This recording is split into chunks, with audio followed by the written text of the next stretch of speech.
Thank you very much. As you said, we are here, part of the delegation with the President to BRICS 2025, and we've just had a very down-to-earth bilateral discussions led by Mr. President himself.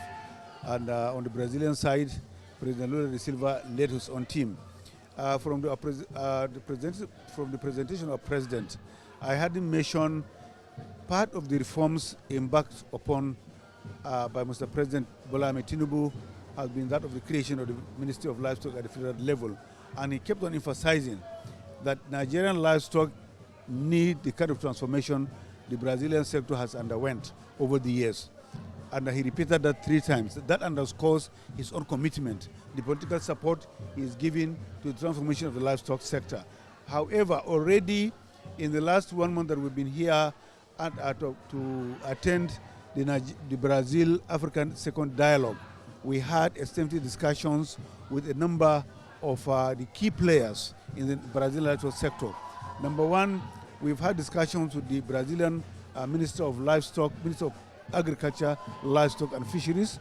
We've also had discussions with the chair lady of Embrapa. Embrapa is the leading light in terms of scientific research and development, Brazilian agriculture, but specifically also under the livestock sector.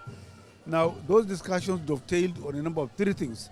And what is new here are 3 things that we hope to gain from Brazil. Number 1 is the issue of health and disease management. Surprisingly, today Brazil has been declared foot and mouth disease free. And that is a record. Brazil's land size is about 9 times the size of Nigeria. They have the largest commercial cattle population in the world, about 236.7 million. But they have been able to, with the commitment that has been brought about to bear on the management of that disease. So we are already talking with Embrapa and the Ministry of Agriculture to get lessons, to learn lessons from that practice. Already I've gotten some literature on what they did, and we are trying to look at that literature to see how we can also plan a template, a framework around completely managing and controlling and finally eradicating foot and mouth disease in Nigeria. That is one. But not only FMD, we're also looking at other zoonoses. The same template can be applied to tackle, aside from foot and mouth, we want to tackle CBPP, African swine fever. We are looking at PPR. We are looking at Gomboru. We are looking at Newcastle disease. We are looking at so many other diseases that are endemic in Nigeria. We will use that template to control them. The second one is that aspect of sanitary and phytosanitary services, to be able also to make sure that we are able to manage those diseases in such a way that our red meat sector can compete globally and can be accepted at the global level. We are looking at that one. The third one we are looking at is the issue of feed and fodder. We have already had extensive discussions with a number of the players in Brazilian fodder industry, and we are already talking with them, and we hope to see that we get the know-how in terms of transforming our own feed and fodder to make sure that our animal resources, our livestock resources are self-sufficient in feed and fodder. The fourth aspect we are looking at is that issue of genetics, superior genetic materials. We have identified what animal breeds that can do in Nigeria for both dairy and beef. We have identified those, and we are coming up with a robust plan to establish 6 breeding centers in Nigeria. And to do that, we are going to work with Embrapa. Already we have gotten connections with them, and we are studying how to take the know-how. We have established the human capital we require in Nigeria. We are going to identify those centers that will be now aligned to institutions of higher learning, so that our learning curve will be very, very short once the genetics begin to come. And how are we going to do it? We are going to get animals, live animals, into Nigeria from Brazil. We are also going to do artificial insemination, but most of all, we are going to leverage on their know-how in terms of embryo transfer, multiple ovulation, harvesting of eggs, IVF infertilization, and then transplantation of those embryos into surrogate mothers.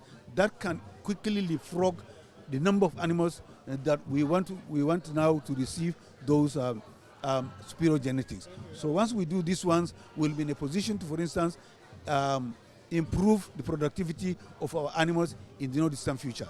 We are also going to look at the issue of poultry, because they are also very advanced in poultry genetics. We're also going to leverage on that.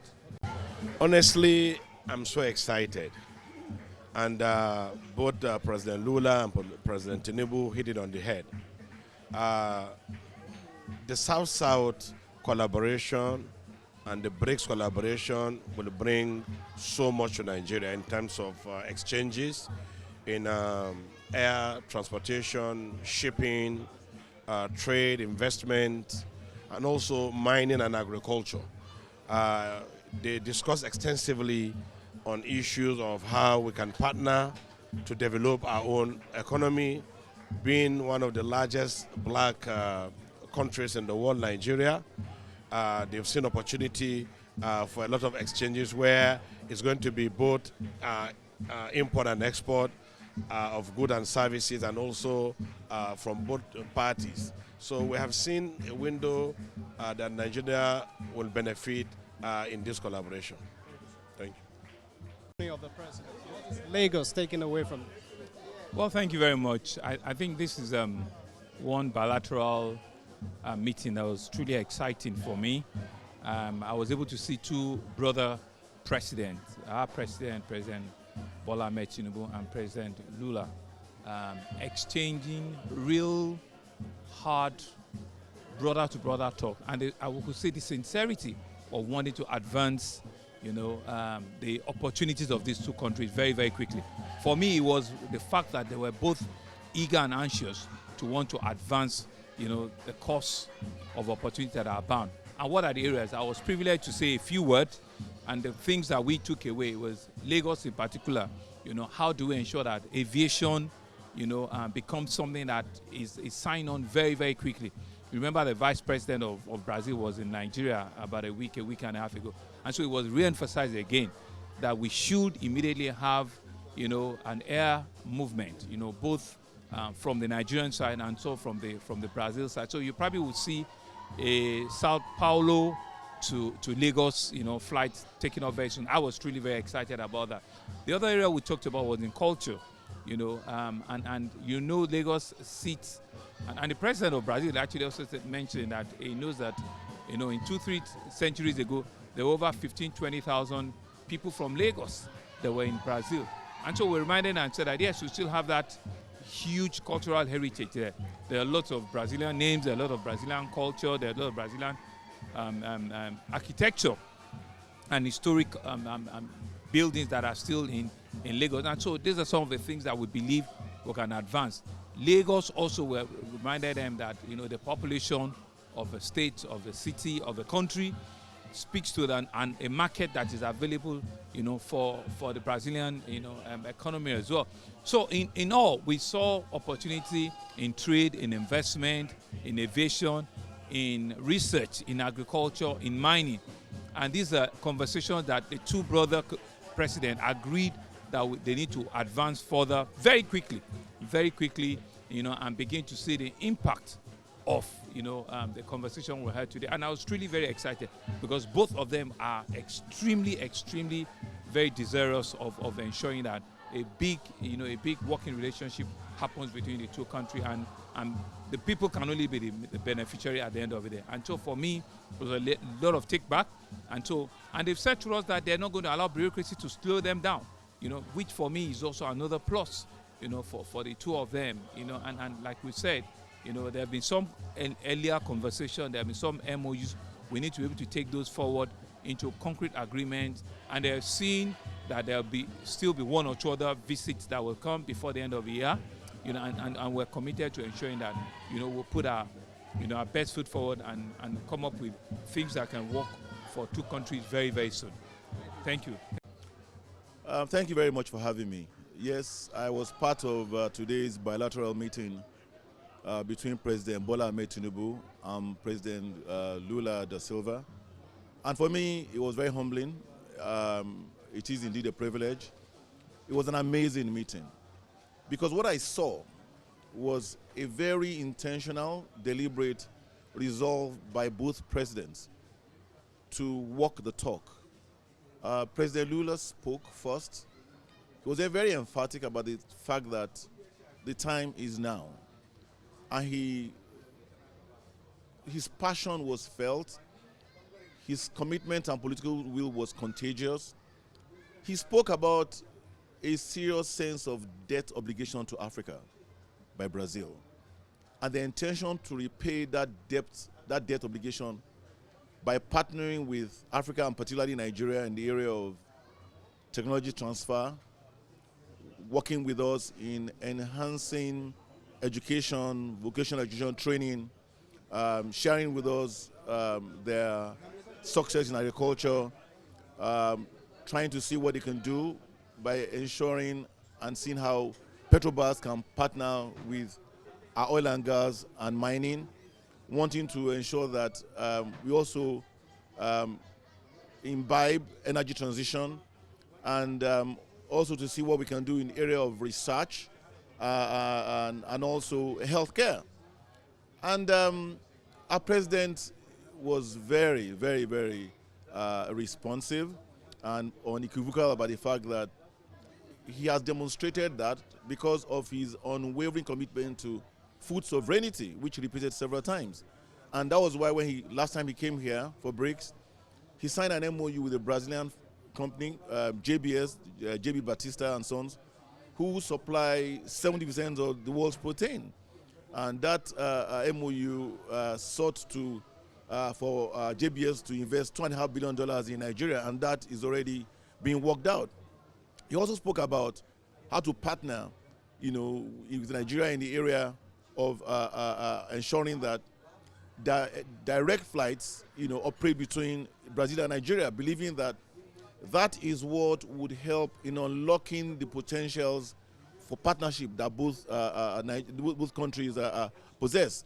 And he also spoke about a few other things. He talked about how they could work together in ensuring that our mining is strengthened, areas of fertilizer production, because Nigeria has probably the third or fourth largest gas reserve in the world, and Brazil is an importer of fertilizer, and knowing fully well that in the last few months they've had issues because of supply chain issues from Russia and Ukraine.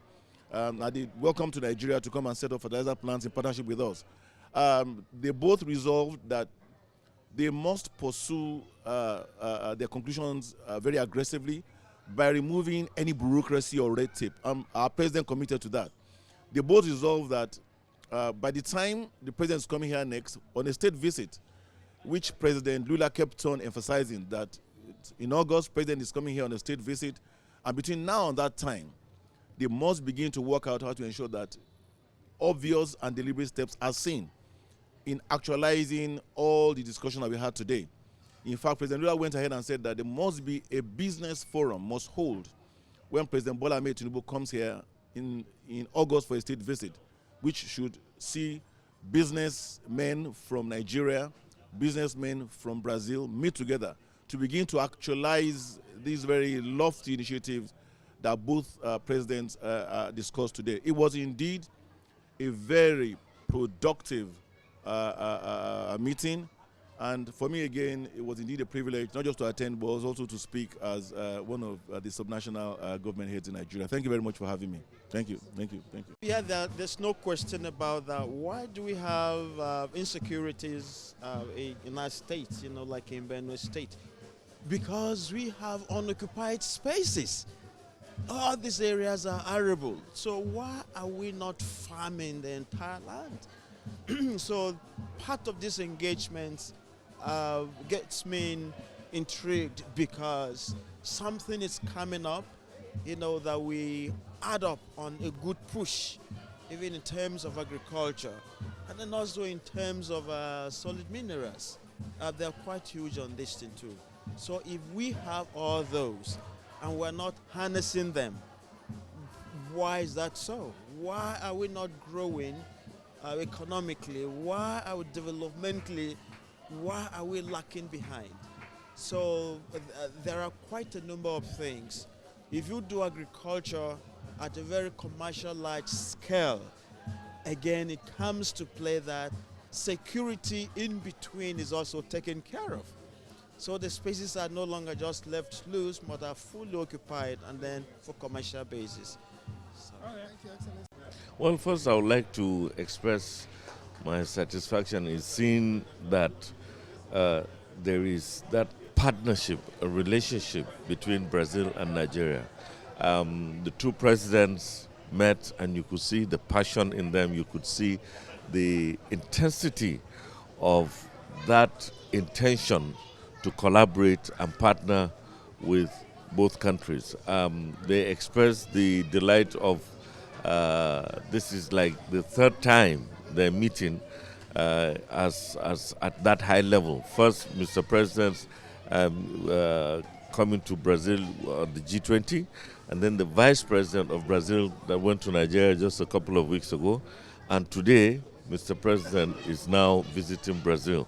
So, and then another engagement is also going to happen in August, and they expressed the desire to fast track whatever relationship in terms of economic relationship, in terms of research and development, in areas of aviation, areas of agriculture, areas of livestock, mining, and trade and industry that would have joint benefits, mutual benefits for both countries. Specifically on agriculture, that is your own major concern. What are we doing together on this? Well, where we can leverage on the experiences of Brazil is through Embrapa, which is the research agency in charge of agriculture and livestock. And we have met with them last month when we came for the second Africa-Brazil dialogue, myself and the Minister of Livestock, and we intend to meet with them this time around to see the pathways of how we can imbibe, the kind of culture of research and development that succeeded in Brazil. We also have the capacity, we have the resources, both human and financial resources. It is the conversion that is missing, and this is what President Bola Tinubu seeks to bring into the system. Thank you.